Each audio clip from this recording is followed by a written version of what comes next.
추경안입니다. 성원이 되었으므로 지금부터 제58자 민주평화당 의원총 원내대표 선출을 위한 의원총을 시작하겠습니다. 오늘은 민주평화당 제3기 원내대표 선출을 위한 의원총입니다.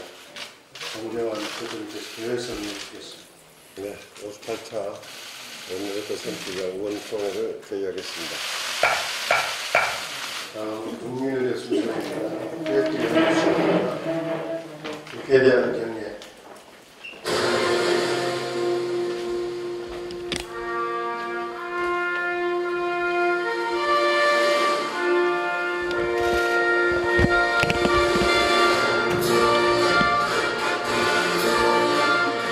많은 자랑스러운 태극기 앞에 자유롭고 정의로운 대한민국의 무궁한 영광을 위하여 충성을 다할 것을 굳게 다짐합니다.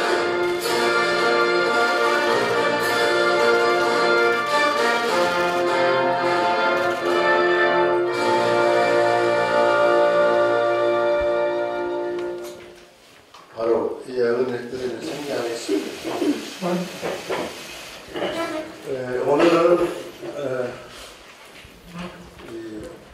의원님들 모두 말씀 듣고 오늘 선출 선거관리위원장이신 장정철 의원님께서 진행하시는 걸로 하겠습니다. 먼저 모두 말씀 듣겠습니다.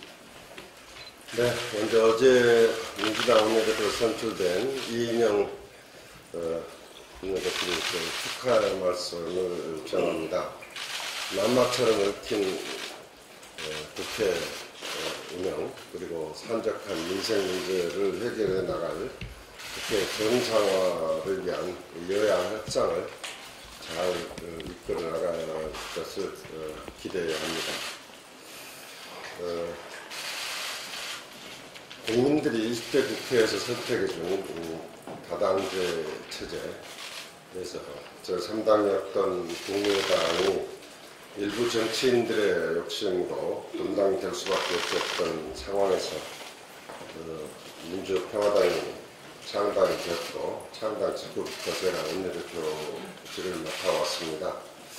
그런데 임기 중에 반드시 처리하고 매듭지어야 할 일들을 남기고 가게 돼서 좀 떠나는 발걸음이 무겁습니다.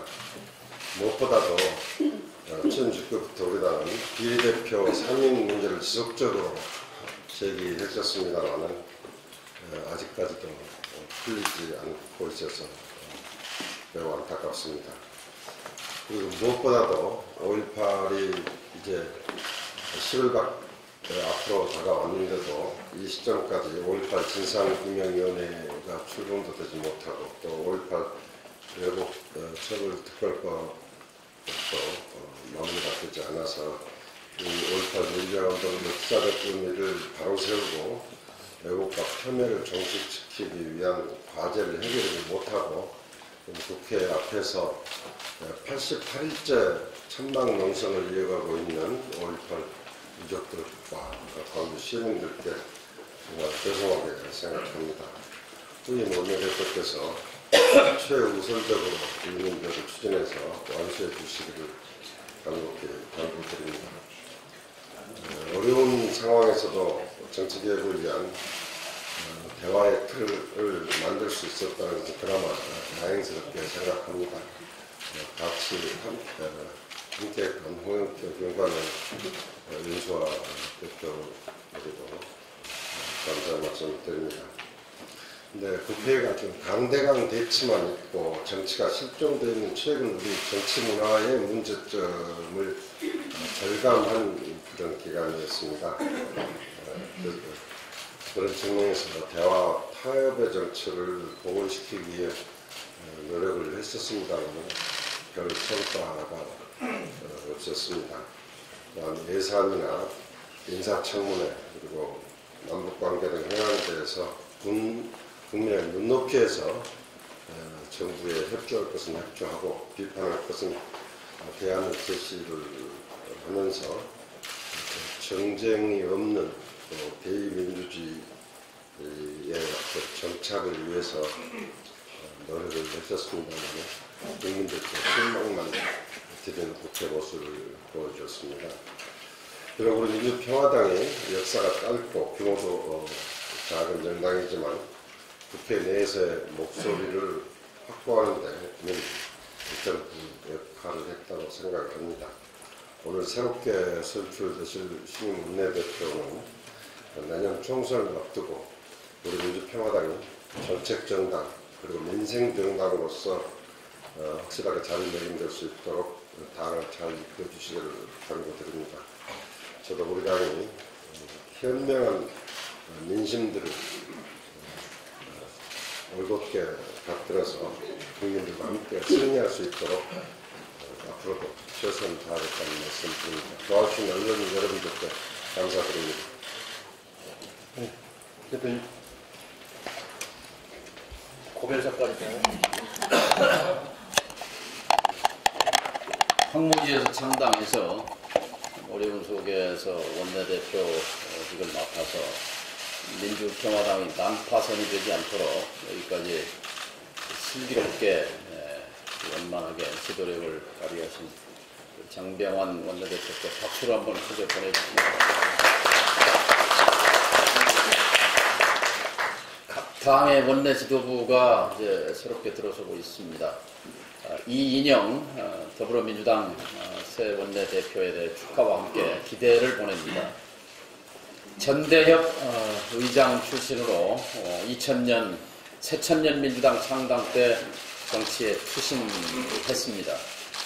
그때 김대중 대통령께서 세피 수혈과 함께 대거 386 세대를 정치의 장으로 이끌었습니다. 이인영 전대의장 출신과 386 세대가 정치에 발을 들여놓은 것은 입신양명을 위해서가 아니지 않습니까? 세상을 바꾸기 위해서 정치에 들어왔다고 봅니다. 이제 선거제도 개혁은 오롯이 여당 원내대표가 된 이인영표 개혁 의지에 달려 있습니다. 저와는 새천년 민주당 시절 제가 청년위원장이었고 이인영 의원이 청년위원회 부위원장으로 함께 일해본 경험이 있습니다. 원칙과 강단이 있는 지도자의 소양을 가진 정치인이었고 이제 집권 여당의 원내 사령탑이 됐으니만큼 국민적 기대에 부응해서 소시적 젊었을 때 가슴에 품었던 세상을 바꾸고자 하는 꿈을 청와대 눈치 보지 말고 그리고 특정 계파 눈치 보지 말고 국민만 보고 집권 여당 대표로서 힘있게 추진해 주시기 바랍니다. 자갈치 시장에서 먹고 살기 힘들다는 상인들의 호소에 황교안 대표가 눈물을 보였다는 기사를 보고 저욱이 안심이 됐습니다. 이분도 가슴이 있는 정치인이구나. 자, 서민들이 먹고 사는 문제 해결의 첫 단추는 뭘까요? 권력개혁입니다. 국회 권력개혁, 청와대 권력개혁입니다. 권력개혁의 방향은 나와 있습니다. 주권자인 국민이 준 표만큼 권력을 행사하라는 겁니다. 대통령 권력은 100%가 아니지 않습니까? 대통령에게 준 권력은 유권자의 고작해야 44%, 어떤 대통령은 36% 대통령도 있었습니다. 그러나 30%대, 40%대 지지를 가지고 100% 권력을 독식하는 이 권력 독점 구조, 이것이 대한민국 먹고 사는 문제의 모순의 핵심이 거기서 출발합니다. 어떻게 비서정치로 이 나라를 30년 동안 끌어온 결과가 이렇게 됐잖아요. 비서정치 하지 말고 국무위원 정치, 내각 정치, 의회 정치 해야 합니다. 그러기 위해서 문희상 의장이 내년 총선에서 원포인트 개헌 충분히 정치권이 합의하면 할 수 있습니다. 문재인 대통령이 의지를 가지면 할 수 있습니다. 선거제 개혁, 처음에 엉거주춤 엉덩이 뒤로 빼고 안 하려고 했잖아요. 근데 결국 개혁 제로 정권, 개혁 포기 정권, 개혁 무능 정권 이런 비난에 몰리게 되자 검찰 개혁 카드와 선거제 개혁을 묶은 거지요. 자, 이제 선거제 개혁 논의가 실종된 것이 대단히 안타깝습니다. 선거제 개혁과 대통령 권력 개혁을 묶어서 다시 개혁 국회로 돌아와야 합니다. 자갈치 시장에서 보였던 황교안 대표의 눈물, 그리고 전대협 의장 출신인 이인영 의장의 초심을 기대하면서 국회 권력도 정당이 얻은 표에 비례해서 의석을 가지라는 겁니다. 대통령 권력도 국민이 준 표만큼 권력을 가지라는 겁니다. 이 권력개혁을 위해서 남은 11개월 20대 국회가 매진해야 하고 그 일을 위해서 민주평화당에 오늘 새롭게 선출되는 원내대표가 그 선봉이 돼 주실 것이라고 믿습니다. 한 가지 붙이면 어제 마이크를 빌려드립니다. 국민경청 최고위원회는 위례시, 하남 위례 신도시에서 현장에서 이루어졌습니다. 정부가 3기 수도권 신도시를 발표했는데요. 3기 신도시 이런 식으로 가면 안 된다는 증거가 거기에 있었습니다. 뭐냐? 사유지를 강제 수용해가지고 공공택지를 조성해서 대기업 건설사들에게 나눠줬는데 대기업 건설사들이 추첨을 받아야 하기 때문에 페이퍼 컴퍼니를 몇십 개씩 만들어서 페이퍼 컴퍼니가 로또 당첨을 하고 그것을 대기업에게 100% 몽땅 하청을 넘겨서 결국 공사비는 400만 원인데 간접비가 600만 원이에요. 분양가가 1000만 원이에요. 간접비에서 제일 중요한 것이 설계비, 감립인데 감립이 설계비가 20만 원이 안 돼요. 그런데 나머지 간접비가 600만 원이에요. 공사비는 400만 원 들었는데 바가지 분양 이거 하남시장 고발해야 하고 그 다음에 이 페이퍼 컴퍼니의 사기 혐의에 대해서도 우리가 당 차원에서 적극적으로 고발하고 앞으로 3기 신도시 이런 식으로 엉터리 분양해서 시민들에게 바가지 씌우는 것 안 됩니다. 그리고 개인의 재산권인 사유지를 강제 수용했으면 그 토지는 공공성을 최우선으로 해야 합니다. 공공임대 아파트를 최우선으로 해야지 공공임대는 뭐 25%나 30% 곁다리로 장식물로 하고 민간 분양하는 이런 시스템 이것이 진짜 적폐청산이고 민생개혁이라고 생각합니다. 이상입니다. 예, 오늘은 오늘 선출 절차가 있기 때문에 의원님들 양해해 주시면 모든 말씀 여기서 마치겠습니다. 언제 바로 하시는 거예요? 그냥 한 말씀 예. 간단하게 선출로 따로 보고 있으니까 현황 관련해서. 네. 그동안 우리 장병환 원내대표님 그 탁월한 정의성과 그리고 또 부드럽고 합리적인 그 포용성으로 우리 원대를 잘 이끌어주셨던 거 정말 감사합니다. 저도 초대 당대표를 한 만큼 그 어려움을 잘 알고 있었기 때문에 다시 한번 감사드립니다. 그리고 또 민주당이 이제 이인영 의원이 원내대표가 되었습니다. 오늘 나경원 원내대표를 만난다고 합니다. 꼬인 정부를 잘 풀어가는 그런 리더십을 발휘했으면 합니다. 그리고 또 지금 북한 식량 문제에 대해서 좀 말씀을 하겠습니다. 북한 식량 부족이 굉장히 심각한 상황입니다. 근데 그것이 가시화되기 전에 정부가 인도적 차원의 식량 제공을 검토하고 있는 것은 다행입니다. 지난 1990년대 초부터 2000년까지 이어온 북한의 기근사태, 즉 고난의 행군, 여러분 잘 알고 계실 겁니다. 한 세대의 발육부진으로 나타났고 혹자는 인종이 달라졌다고 평가할 정도의 재앙이 되었습니다. 이런 사태가 발생하기 전에 인도적 지원이 꼭 필요합니다. 하지만 정부는 두 가지 사실을 명심해야 합니다. 첫째는 북한 식량 지원은 북한의 개방화를 유도할 계기가 된다는 것입니다. 1994년 북한은 전 세계 식량 협조를 요청하면서 외교적 고립을 벗어난 경험이 있습니다. 북한도 이를 잘 알고 있습니다. 우리 식량 지원이 북한의 개방화로 이어질 수 있도록 지혜를 발휘해야 합니다. 둘째는 미국의 반응입니다.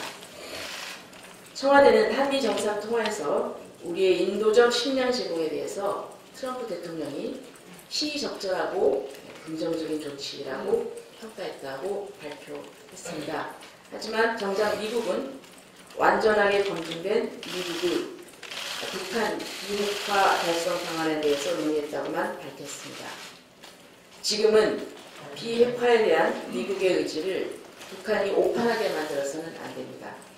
이런 면에서 미국의 북한 비핵화 의지를 우리 정부가 공표할 필요가 있습니다. 식량 지원을 통해서 북한의 개방화를 유도하고 완전한 비핵화를 위한 중재자 역할을 해야 합니다. 자칫하면 우리 정부가 북한 비핵화 국면에서 고립될 수도 있습니다. 정부가 더 현명해져야 될 때입니다. 이상입니다. 저희 당의 이제 새로 원내대표 선출 절차를 받게 됩니다. 그동안 수고해 오셨던 우리 장병환 원내대표님께 감사드리고요. 이인영 민주당 원내대표가 이제 출범을 했는데 축하드립니다. 15일에는 또 바미당의 바른미래당 원내대표 선출이 있게 됩니다. 바라건대 새로운 사령탑들이 좀 힘도 모으고 또 생각도 좀 전환을 해서 국민들의 편입니다. 제발 국회가 좀 국회다운 모습 보이고 정상화될 수 있도록 노력해 주기를 부탁을 드립니다. 저도 우리 원내대표 선출과 관련해서 제가 제 역할을 충분히 못했다는 걸 인정하면서 정책위 의장도 제가 내려놔야 된다고 저는 생각을 하고 있습니다. 그런 절차를 밟아주실 때 실제로 저희 당이 이제 예를 들면 법안 통과나 5.18 특별법, 제가 늘 주장했던 부동산 소유권 이행등기 특별조치법, 대중교통의 연안여객선화, 연안여객선의 대중교통화, 이런 법을 제가 발의하고 했는데 저희 당에 또 저희들의 역량이 충분하지가 못해서 즉 다른 당의 협조나 이런 것들을 제대로 끌어내지 못하고 저희 당 역시도 충분히 저에 대한 추동력을 발휘하지 못했다는 점 때문에 아쉬움이 참으로 많습니다. 그런 법들이 민생 법안들이 제대로 빨리 좀 다뤄지고 통과가 되었으면 좋겠다는 말씀을 드리고 또 당 내에서는 저희 정책을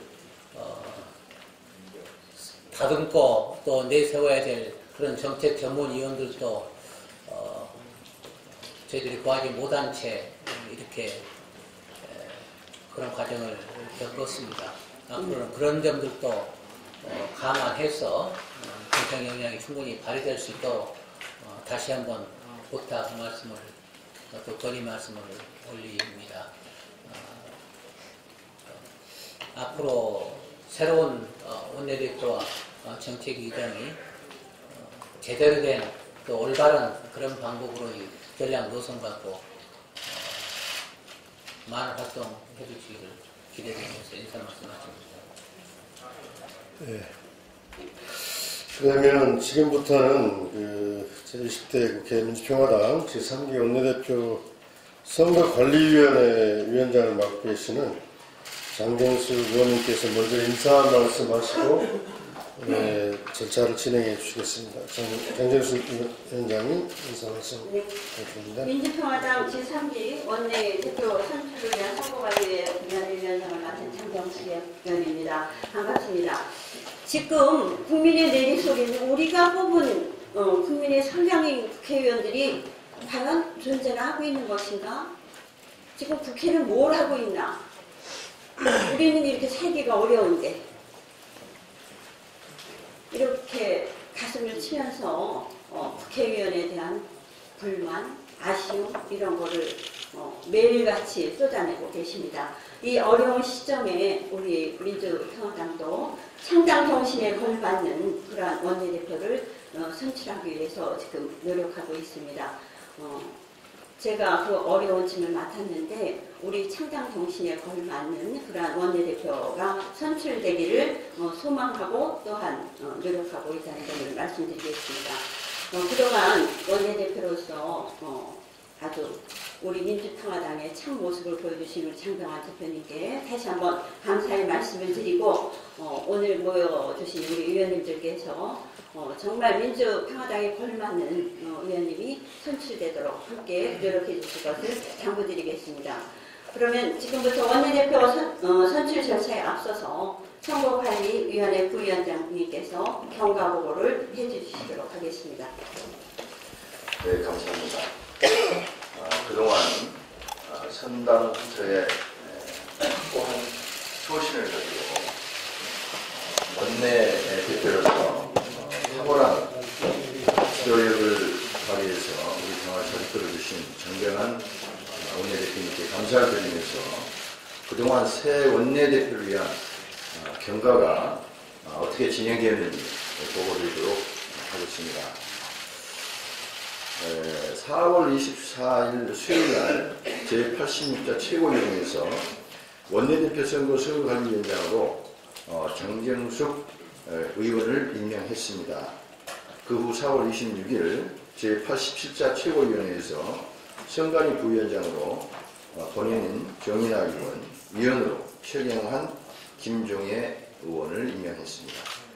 4월 30일부터 5월 2일까지 두 차례에 걸친 회의와 수차례의 의견 조언을 통해서 선거 일정과 선출 규정 등 선거 관련 세부 사항을 결정했습니다.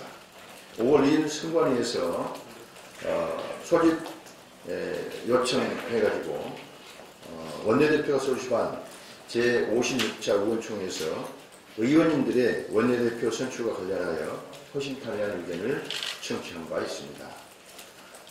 그 결과에 따라서 선거 일정을 마련했고 5월 3일 금요일이 되겠습니다. 후보자 등록 신청 안내 공고를 선관위 게시판에 게시를 한 바 있습니다. 5월 10일 제57차 의원총회 후 의원 간담회로 전환해서 원내대표 선출과 관련한 의원님들의 의견을 청취하는 자리를 마련하였습니다. 그리고 5월 7일 후보자 등록 접수를 실시하였습니다. 그런데 오후 3시 마감 시간까지 등록 접수한 후보자가 없었다는 말씀을 드립니다.